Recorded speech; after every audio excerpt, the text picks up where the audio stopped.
আসসালামু আলাইকুম viewers, welcome to my channel. আমি কাউসার নূপুর। আজকে খুবই মজাদার একটা পিঠার রেসিপি দেখাবো, আর সেটার নাম হচ্ছে ক্ষীরডুবি পিঠা। কোনো কোনো অঞ্চলে এটাকে কিন্তু মালাই পাটিসাপটাও বলে থাকে।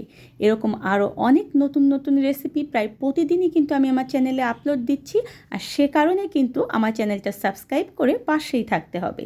ফার্স্ট একটা ছাকনা নিয়েছি, আর এখানে দেখুন যে আমি শুকনো চালের গুঁড়ি দিয়ে দিচ্ছি 1 কাপ পরিমাণ, আর এর সঙ্গে আমি হাফ কাপ পরিমাণ দিয়ে দিচ্ছি ময়দা। এই ময়দার বদলে এখানে আপনারা আটাও দিতে পারবেন, কোনো সমস্যা নেই। আমি এখানে 3 টেবিল চামচ পরিমাণ দিয়ে দিচ্ছি গুঁড়ো দুধ। এটা যে কোনো ব্র্যান্ডের গুঁড়ো দুধই ব্যবহার করতে পারবেন। আর টেস্টের ভারসাম্য নিয়ে আসার জন্য খুবই সামান্য পরিমাণ, হাফ চা চামচেরও কম পরিমাণ লবণ দিয়ে ভালো মতো এটাকে দেখুন যে চেলে নিচ্ছি, যাতে করে এটা খুব সুন্দরভাবে সব কিছুতে মিশে যায়। এখন এখানে মিষ্টির জন্য 3 টেবিল চামচ পরিমাণ চিনি দিয়ে দিচ্ছি। কেউ যদি এই চিনিটা স্কিপ করতে চান সেটাও করতে পারবেন, কারণ এর মধ্যে যে পুরটা থাকে সেটা কিন্তু একটু মিষ্টিই থাকে। এখন যেহেতু এটা শুকনো চালের গুঁড়ি, তাই এখানে আমি 1 কাপ এবং হাফ কাপ পরিমাণ কুসুম গরম পানি দিয়ে দিচ্ছি। কেউ যদি চান যেখানে টাটকা চালের গুঁড়ি দিয়ে করবেন, তাহলে সেটা কিন্তু রেসিপি আমার চ্যানেলে দেওয়া রয়েছে, ডেসক্রিপশন বক্সে আমি সেটার লিঙ্ক দিয়ে দেব। ভালো মতো গুলিয়ে নিয়ে আমি দেখব যে এখানে আমার আর পানির দরকার আছে কি না। যদি পানি লাগে তাহলে সেক্ষেত্রে আমি আবার কুসুম গরম পানিটা ব্যবহার করব, তবে অবশ্যই মনে রাখতে হবে যে একবারে কিন্তু পুরো পানিটা দেওয়া যাবে না। দেখুন আমি ভালো মতো গুলিয়ে নেওয়ার পরে আমার মনে হচ্ছে যে এখানে আরেকটু পানি দিতে হবে, তাই এখানে আমি আবার 3 টেবিল চামচ পরিমাণ পানি দিলাম। এখন এটাকে আমি ভালো মতো গুলিয়ে নিয়ে এটাকে রেস্টে রেখে দেব 20 থেকে 25 মিনিটের জন্য। আর টাটকা চালের গুঁড়ি যদি হয় তাহলে এই রেস্টে রাখার কোনো দরকার নেই, আপনারা ইনস্ট্যান্ট সেটা তৈরি করতে পারবেন। এখন আমি ফিরে এলাম 30 মিনিট পরে। দেখুন যে আমার পিঠার যে ব্যাটারটা আমি করেছি সেটা কিন্তু খুব সুন্দর হয়েছে এবং একটু ঘন হয়েছে আগের চেয়ে। এখন ব্লেন্ডারের একটা জাগে পুরো ব্যাটারটা ঢেলে দিয়ে এখানে আমি একটা ডিম দিয়ে দিচ্ছি, কারণ এটা শুকনো চালের গুঁড়ি, আর এই কারণেই আমাদের পিঠাটা কিন্তু ফেটে যাবে না। যদি এটা টাটকা চালের গুঁড়ি হতো তাহলে ডিমটা আমাদের দেওয়ার কোনো দরকার লাগতো না, কিন্তু তারপরও যদি কেউ ডিমটা স্কিপ করতে চান করতে পারবেন। এখন 1 থেকে 1.5 মিনিট ব্লেন্ড করে আমি ফিরে এলাম, আর দেখুন যে আমার ব্যাটারটা কিন্তু একেবারে পারফেক্ট ব্যাটার হয়েছে। ব্যাটার পারফেক্ট কিভাবে বুঝবেন, দেখুন যেভাবে উপর থেকে ফেললে খুব দ্রুত এটা পড়ে যাবে, এটা কিন্তু ধীরে ধীরে পড়বে না। আর এই ব্যাটারের ঘনত্ব এবং চিতইয়ের ঘনত্বটা কিন্তু অনেকটা এক হবে। তারপরও রুটিটা যখন আপনারা ফ্রাইং প্যানে দেবেন তখন বুঝতে পারবেন যে এটা পারফেক্ট হয়েছে কি না। যদি দেখেন ঘন হয়েছে তাহলে একটু পানি মিলিয়ে নেবেন। একটা ফ্রাইং প্যান গরম করে সেখানে আমি একটু তেল ব্রাশ করে দিচ্ছি। প্রথম 2 থেকে 3টা পিঠায় একটু তেল ব্রাশ করতে হবে, তারপরে কিন্তু আমাদের আর তেল ব্রাশ করা যাবে না।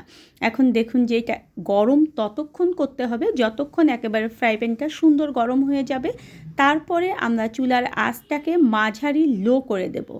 আর আমাদের পাটিসাপটা ভাজার সময় এই রুটিটা কিন্তু একটু ধৈর্য সহকারে ভাজতে হবে, কারণ যদি বেশি আঁচে আমরা এটাকে ভাজি তাহলে কিন্তু আমাদের পাটিসাপটাটা সুন্দর প্লেন একেবারে মসৃণ হবে না। দেখুন এটা যখন গরম হয়ে যাবে তখন আমি আমার প্রয়োজন মতো ব্যাটার এখানে দিয়ে দেব, আর ঘুরিয়ে ঘুরিয়ে এটাকে আমি গোল একটা রুটি বানাবো। আমি টেম্পারেচারটা দেখিয়ে দিচ্ছি, দেখুন যে চুলার আঁচটা ঠিক এরকম থাকবে। ঠিক যখন দেখবেন যে রুটিটা চারপাশ থেকে একটু হয়ে গিয়েছে তখন এই জায়গাটায় আমাদেরকে খিরসার পুর দিতে হবে। আর খিরসা কীভাবে পারফেক্টলি তৈরি করতে হবে সেটা কিন্তু আমি আমার চ্যানেলে আগেই দিয়ে দিয়েছি, ডেসক্রিপশন বক্সে আমি সেটার লিঙ্কও আপনাদেরকে দিয়ে দেবো। আর সেই অনুযায়ী আপনারা খিরসা তৈরি করে ঘরেই কিন্তু সংরক্ষণ করতে পারবেন। ধীরে ধীরে এটাকে ফোল্ড করতে হবে যাতে করে এটা ভেঙে না যায়। আর দেখুন যে কত সুন্দরভাবে ফোল্ড হচ্ছে, এটা কিন্তু একদম ফেটে যাচ্ছে না। আর এর গাটা দেখুন যে কতটা মসৃণ। ঠিক সবগুলো পিঠা এভাবে বানিয়ে নেব।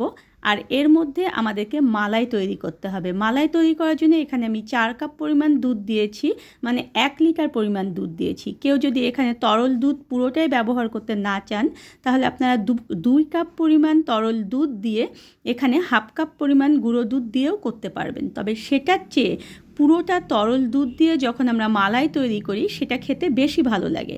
1 টেবিল চামচ পরিমাণ চিনি দিলাম, কেউ যদি চান এই চিনিটা স্কিপ করতে সেটাও করতে পারবেন। এখন অল্প আঁচে আমাদেরকে নেড়ে চেড়ে এই দুধটা মালাই তৈরি করতে হবে ঘন করে। আর অবশ্যই কিন্তু কাজটা পুরো সময় আপনাদেরকে এভাবে নাড়তে হবে, নইলে কিন্তু নিচে লেগে যাবে, আর তখন কিন্তু মালাইটা খেতে একদম ভালো লাগবে না। দেখুন আমার মালাইটা কিন্তু 15 থেকে 20 মিনিট এরকম অল্প আঁচে নেড়ে চেড়ে জাল করার পরেই হয়ে গিয়েছে। এখন এটা ঠান্ডা করলে এটা একেবারে সুন্দর ঘন হয়ে যাবে। এখন আমি মালাইটাকে ঠান্ডা করে ফিরে এলাম, আর পিঠাগুলো দেখুন যে প্লেটের উপরে দিয়ে কুসুম গরম মালাই আমরা এখানে দিয়ে দেব।